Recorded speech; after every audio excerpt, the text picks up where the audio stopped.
Hello, friends. Welcome to a bonus edition of the Locked On Hawks podcast. I am your host, Brad Rowland, coming to you on a Saturday into Sunday. And thank you for joining us, as always, on this podcast, making us your first listen each and every day. Check us out on Apple Podcasts, Spotify, Stitcher, and, of course, YouTube on the video side. And if you missed it, earlier this weekend, I talked to Ed Oliver of Locked On Wizards about DeLon Wright, who, of course, left the Hawks for the Wizards in free agency, a 2-year deal that was well earned by DeLon. And this is actually part 2 of that. So Ed asked me to come on again to talk about John Collins this time around. Less of a direct tie with Collins as there was with Wright, who obviously left the Hawks for the Wizards. But Ed heard the same things that I was hearing. There was some reporting out there. The Hawks were at least engaging with the Wizards at least a little bit on John Collins stuff. So he wanted to ask me about John Collins as a player, offensively, defensively, best role, strengths, weaknesses, all that fun stuff. And at the end of the show, we get into potential trade stuff between the Hawks and the Wizards. I will say this, and I will also say it during the podcast with Ed, that I think the Hawks are probably going to stand pat with John at this point in time. It seems like all things are quiet on the Hawks front with John Collins, but he wanted to talk about it. So here we are talking about it in this bonus fashion over the weekend. And it's always fun to talk about basketball. So I'm happy to do all of that. Please subscribe to the podcast on your platform of choice. I really appreciate that. Leave 5-star ratings and reviews, all that fun stuff. Share the podcast with a friend. And after the intro, I'll be back with myself, Ed Oliver, and some talk about John Collins, the Hawks, and the Wizards. You are Locked On Hawks, your daily Atlanta Hawks podcast. Part of the Locked On Podcast Network. Your team every day.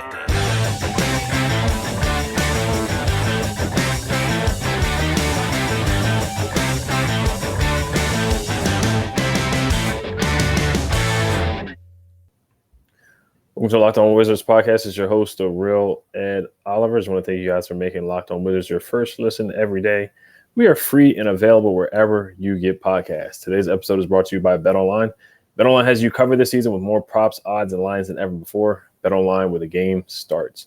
Today we have special guest back again, Brad Rowland from the Locked On Hawks podcast. How are you feeling today? Yeah, man, it's off season. We're trying to get through every day, but here we are. Right. All right, today we're going to talk about John Collins. The Wizards were reportedly interested in trading for John Collins from multiple media outlets. So I just want to get Brad's insight on what's going on over there with John Collins. We've heard, the reports of him and Trae Young not getting along last year. We're going to talk about that a little bit. What it would take to acquire John Collins, what the Hawks are looking. Is there any players on the Wizards roster that the Hawks like at all, from Brad's eyes? But first, I just want to get some insight on how John Collins is a player, how he's fit on the Hawks, how he would fit on the Wizards. So, why are the Hawks looking to trade John Collins? I know this has been brought up since last year, really a couple of years, but why are the Hawks even looking to trade John Collins? Man, that is the big question, huh? It's crazy how many conversations I've had about this, and I wish I had a better answer for you. The real answer is I don't know, because I've always kind of been baffled by it, to be honest with you. I think the real answer is probably some combination of financial and just fit stuff. They clearly didn't necessarily want to go out of their way to pay John Collins when they did. They kept him around because, number one, he's really good, and number two, they had no way to replace him when they re-signed him. But they never came to an agreement on an extension. Collins and his agent wanted more than the Hawks wanted to offer, and I think that they weren't necessarily over the moon to give him the deal they gave him. It's a 5-year deal. It's for a bunch of money. I think it's a totally fine contract, but it's not like a huge bargain either. That's part of it, and the Hawks have some long-term money stuff because Trae Young's making a ton of money. They have a lot of luxury tax concerns. They don't necessarily want to pay the luxury tax, so that's part of it. And I think that ultimately, John Collins paired with a non-shooting center is not the greatest situation in the world. And I think the Hawks went out and traded for Clint Capella because they had to find somebody, and that actually worked very well. I think it's actually that partnership has worked out better than some people thought it was going to. And Collins has kind of sacrificed, which I'm sure we can get into on his own stats and his own game to make all that kind of work. But if you were drawing up a roster in a lab, you would not necessarily want to pair John Collins with Clint Capella. That's part of it too. So I think that it's a fit thing, it's a money thing, but at the end of the day, he's still really good, which is why they haven't traded him yet. They're asking for a lot for him, which they should. Right, yeah. And the fit with Porzingis, we'll definitely talk about that. Porzingis is a guy that, shoots threes and is a perimeter big. He's, a unicorn, as they call him. But I did want to talk about John Collins' fit with Trae Young. What have you heard about those two guys and their chemistry? What has gone right? What has gone wrong with those two? Yeah, I mean, there was a little bit of reporting. I guess it's more than a year ago now about those guys maybe having a little bit of a dust up. I think Mhm. I got really overblown, to be honest. And but you know how that stuff works. Like once it's reported once, it just sticks. Like I'll do radio somewhere, and someone will be like, "What's the beef with John Collins and Trey?" I'm like, they don't really have beef. Like they get along fine. They may not be the Mhm. best friends in the world, but like they're playing together in the Drew League. This weekend as we're recording this, and like they're not beefing, in my understanding. I think Right. they get along just fine. If it really was bad, they would have moved John by now. I'm pretty confident in that. Trey has a lot of juice in the organization. He's their best player. He's the franchise guy. If they really truly didn't get along, they would have probably traded John by now. So Mhm. I think it could be a little bit overblown. And on the court, they've always played really well together. Like they have a great chemistry. Their pick and roll numbers are always fantastic. There's always this argument in Atlanta about like how good John Collins is without Trey Young, which I think the numbers are actually better than people think they are. But there's this narrative that like Trey Young made John Collins, and it's like, well, clearly anyone benefits from playing with Trey Young. Trey Young has, especially if you're a role guy like Capella and Collins, in particular, have benefited a lot from playing with Trey. But Collins has been really good no matter what. He was good alongside other guys as well. So I think at the end of the day, those guys may not be like the absolute best of friends, but I think it's a little bit overblown. And they actually get along pretty well on the court for sure. Definitely, yeah. Yeah, so I know Shams reported that John Collins wasn't happy with his role in the offense or the touches he was getting. So it is interesting because if he comes to the Wizards, he would be behind Bradley Beal and behind Chris Porzingis. He would, be the third guy on the team, depending on whether we give up Kuz or somebody else. But yeah, so I don't see John, if those reports are true from Shams, I don't know how happy he would be on the Washington Wizards. But I do want to talk about his offensive game. You talked about him, people think that he's reliant of Trey Young off the pick and roll or pick and pop. How much self-creation does John Collins really create by himself? Yeah, I mean, one of the reasons that you probably, and obviously Sean's reported that, is that they kind of have asked John to be more of a role player on offense in the Mm-hmm. last year and a half, and it's because of Capella in a lot of ways, which it's not a bad thing, but especially for the first 2 years that Trey and John played together, Collins was the primary and really only rim threat for the Hawks. So his usage rate last year in year 5 was basically the lowest it's been since he was a rookie, and that. No matter who you are, you're not going to necessarily love getting lower usage and having to change your game to make it easy for other people. The good thing about Collins, as we get into his role, is like he can do that. Like one of the reasons why it's worked in Atlanta is that he's capable of just becoming more of a pick and pop guy and shooting more on the perimeter and all that stuff. But as a self-creation thing, I don't think he's the most dominant guy on the ball, which I think if you watch him long enough, if your Hawks fans don't always love that he can't like go get his own necessarily all the time. I think he's a pretty good post player, particularly against fours when he plays mostly the 4 these days. But he's not someone that you're going to throw the ball to on the perimeter and just say, go get a bucket. That's not necessarily his game. He is more of a play finisher than a creator, but he can play finish in different ways. Like he's a really good floater guy. He's a really, really sort of elite finisher in terms of the pick and roll at the rim, lob threat, and his touch is incredible around the rim. And he's a pretty good shooter at this point from the perimeter. So like he's what I would call like an elite play finisher rather than a play creator, which can definitely give you drawbacks. But if on a team like the Wizards or a team like the Hawks, where he's not necessarily going to be the number 1 threat, that's okay. To be the number 3 guy, you don't have to create your own offense a ton. And that's probably his like, at least on offense, his probably number 1 weakness is that he's not this number 1 shot creator, but he doesn't necessarily have to be either. Right. Yeah. And I see, he's shooting 37% from the 3-point line. He's a really good finisher. He's a really good lob threat. I remember the Sixers series where you guys upset them and he caught a couple of lobs dunking on Joel Embiid and Trey Young would throw it off the backboard for John Collins. So John Collins is an elite finisher, as you say, and he's a hybrid big that can really shoot the 3. So I like his game a lot. I do want to get to him defensively and what are some cons about his game defensively. But before we do get to that, this episode is brought to you by BetOnline. BetOnline.net is the fastest and easiest way to check in on all your betting needs.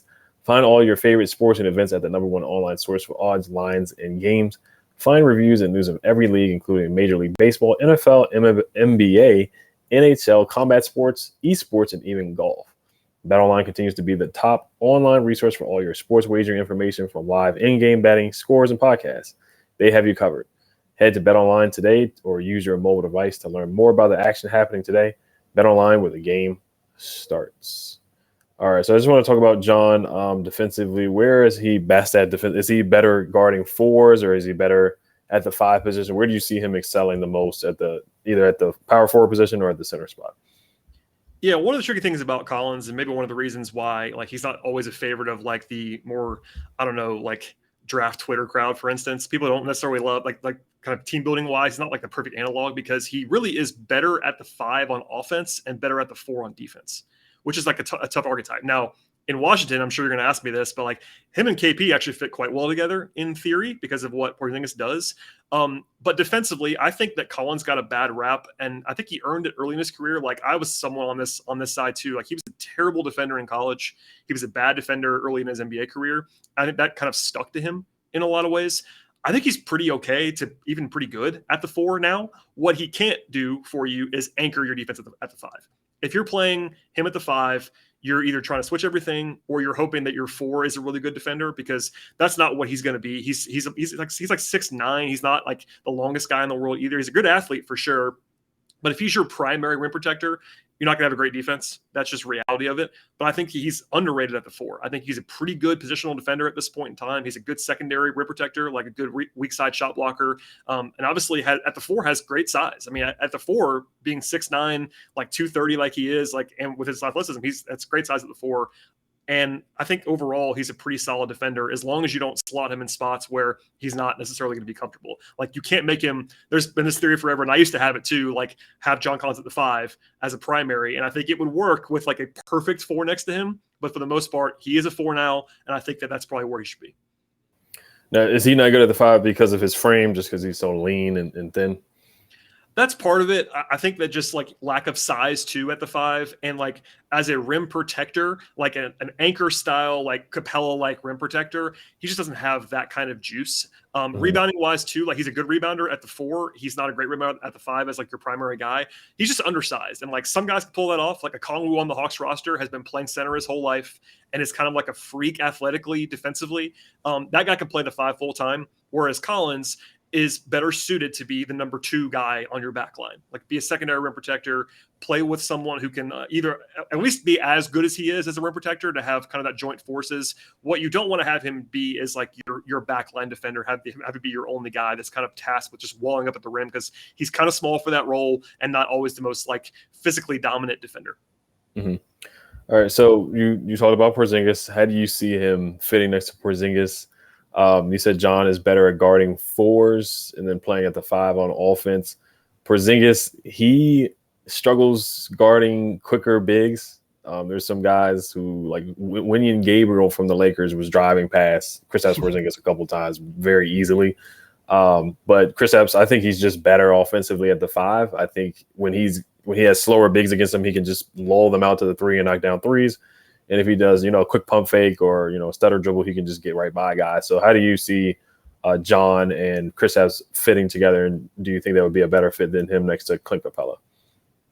Yeah, I think in theory, Collins and Porzingis makes a ton of sense. It's not exactly the same, but kind of similar to Miles Turner, which is another pairing that people have always kind of wanted for John Collins. Basically the archetype, like you said, the unicorn type of a 5 who can protect the rim and also shoot, is perfect for Collins, because ultimately, while as good as Collins is as a pick and pop guy, and he's pretty good at that, he's better, as you referenced earlier, and so did I, like he's an elite rim threat as a guy diving into the rim. And if you have a center that can space the floor, you can sort of unlock that in a way you can't when your center is in the dunker spot. Like if Capella's on the floor or your traditional center's on the floor, they're just kind of in the way of Collins being a rim threat. He's going to have to be more of a pop guy. So if Porzingis, like you said, is like going to lull guys to sleep going out to the perimeter, that works because Collins can then be the guy that dives and shoots. Like if you want to have Porzingis be the roll man, you can still do that and have Collins space to the perimeter. And then defensively, like there are mixed evaluations of Porzingis as a defender overall, but like at least he's a 7'3" guy who can wall up at the rim. Like he could definitely do that. And I think that's again kind of what you want with Collins, who's pretty decent on the perimeter as a 4. He's not great at that. Like he's not who you want to guard like Jason Tatum on the perimeter, but he can guard most 4s in space and also be your number 2 rim protector. So like in theory, it checks a lot of boxes. Like I'm not telling you it's perfect until you actually see it. You never really know. But I think that for both parties, having Porzingis as more of a pop guy on offense with Collins as the roll man, and also giving Porzingis a little bit of help as a guy who's like has great power forward size and athleticism next to him on defense, that kind of makes sense on both ends of the floor. Right. Yeah, I think offensively it would be solid. That both of those guys can stretch the floor and shoot. They're athletic. They're both rim runners and can finish above the rim.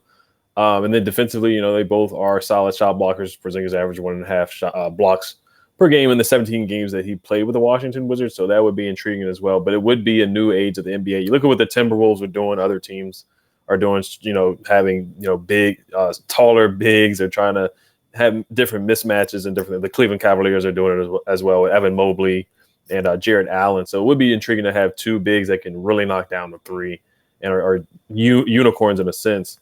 So looking at the Wizards roster, is there anybody that really interests you that can come in and help the Hawks right now for a playoff push?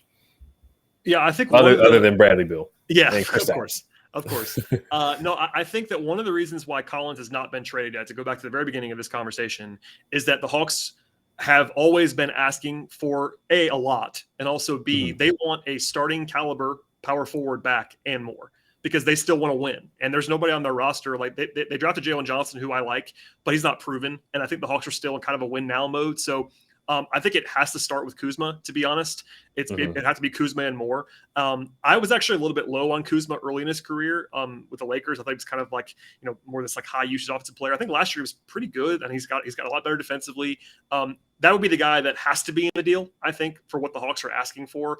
And then it kind of becomes like, what else is there in addition to Kuzma, both to fill the salary and also kind of just round out the trade offer? And it really depends on what you think of Kuzma. I honestly don't know what the Hawks make of Kuzma, but I think that has to be where it starts. And then you get into like the secondary guys beyond that, again, because you have to fill more salary. Collins makes like almost 10 million more than Kuzma. So you have to match with somebody else, whether it be, go on the list of, your Rui, Denny, Kispert, all that kind of that tier of guy. But I'm really not sure what the Hawks think of Kuzma. And that honestly would be most of what the deal has to hinge on. If they don't like Kuzma, I don't really see an offer that makes sense. If they do, then obviously it could be possible. Right. Out of the three young guys that you named, Denny, Rui, or Corey Kispert, that could possibly be included in a deal, which one stands out to you the most? I probably like Denny the most of those three guys. I've never been the biggest Rui fan, and I think that for what the Hawks already have on their roster, I don't think he makes a ton of sense, especially if you're already getting Kuzma in the deal. Denny is certainly, for me anyway, as a draft prospect, I think what we've seen in Washington profiles is like more of a connector on a good team, like a role player, but certainly someone who could be pretty valuable both ends of the floor. That'd be who I would ask for in addition to Kuzma if I was the Hawks. Kispert's obviously an intriguing player too. I hope that he's going to make shots eventually. Is that supposed to be his number one appeal? He's not necessarily done that. I'm sure you will know at this point. But he's also on the older side too. And if I'm the Hawks, like I probably want a little bit more juice than Kispert, who they kind of already have a little bit of a facsimile of him already. So for me, if I'm the Hawks, I'm probably asking for Kuzma, Rui, and something else, and we'll see if that is enough. But again, like you have to like Kuzma, because for me, the one thing I know about the Hawks is that they want to win now, and they have to really like the player coming back that's going to be their starting power forward from day one. And that, there was rumors about Sacramento and Harrison Barnes, and like every single deal that I've ever heard with John Collins that had any legs included a guy that they liked enough to start at the four. And I think that has to be Kuzma and more. Right. It makes sense. Corey Kispert, he shot the ball better in the second half of the year. In the first half, he struggled, but he shot 38% from the three-point line after the All-Star break. I want to say the All-Star break of the trade deadline. He definitely got a lot better from the three-point line. So yeah, I know it would most likely, like you said, take Kuzma, first-round pick, and probably Denny or Rui, maybe all three of them, just to match salaries. So how likely, other than even the Wizards, or would you take a package of Kuz, Rui, and Denny in a first, or Kuz, Barton in a first? Would you, if you were the GM, would you entertain that? I think it's an interesting package. The Barton thing is interesting too. Like I don't think that the Hawks would do that because they would take on money in that deal, and the Hawks do not want to take on money. I will not bore you with the details on that, but they do not want to pay the tax. But I think that realistically, if they were going to trade him, which personally I would not have been as eager and would not be listening as hard as the Hawks are. So my opinion and their opinion are different. If they have decided that they still want to trade him, that's a pretty good return. If you're getting Kuzma, Denny, and a first. That's pretty good value for John Collins in my mind. Would I personally do that? Probably not. But if they did that deal, I wouldn't come on the podcast and rip them for it, because they clearly want to, at least on some level, explore moving him still. I'm a little higher on Collins than the consensus. I will certainly acknowledge that, and maybe a little bit lower on Kuzma than the consensus, which kind of explains the gap for me. But honestly, if they are urgent to do it, this is one of the more decent packages you can probably find for the Hawks. And here we are in late July. Like, I'm now guessing that they don't move him. There was a time in late June when I was like 80% that they were going to trade him. And I've been the guy who famously, it's like, no, they're not going to move him. Don't worry about it. And even I was like, with all the stuff that I heard behind the scenes, in front of the scenes, all that stuff, like, it felt like they were moving him, and they just didn't do it. So, like, they're holding out for a real return. And that's the thing that people don't understand necessarily, because it doesn't make a lot of sense. Like, why would you peddle a guy so publicly for 2 years, basically, in trade rumors, and still be asking for full value? But they're still asking for full value by all accounts. So we'll see. Right. Yeah. I think I don't see John Collins getting traded right now, maybe before the season or something like that. But it'd probably be okay if you guys just kept him. You have DeJounte Murray, Trae Young, Clint Capella, John Collins. You have a solid roster. You traded away Kevin Huerter, so you guys made some solid moves here and there. So it will be very intriguing. So, but Kuzma, to hype up Kuzma, I think the Wizards might as well just keep him as well. I think getting John Collins would be somewhat of a lateral move. I don't think it really pushes the Wizards, past the better teams in the Eastern Conference, to be honest. But Kuzma, he had a good year in the second half of the year. He had a good year all around. He shot the three better, had a triple double, was a good rebound. He was super, super clutch as well. So, but he might not be somebody that the Hawks are really looking for. But Brad, I just want to thank you for coming on once again, giving some insight on John Collins and DeLon Wright. I just want to thank you guys for listening, making Locked On Wizards your first listen every day. Now, for your second listen, get up to date on the latest news and rumors in the NBA in just 30 minutes every day with Locked On NBA. Locked On NBA, your daily NBA update in just 30 minutes. So make sure you guys subscribe to Locked On Wizards on YouTube and hit the notification bell. Hail to the Wizards. Peace.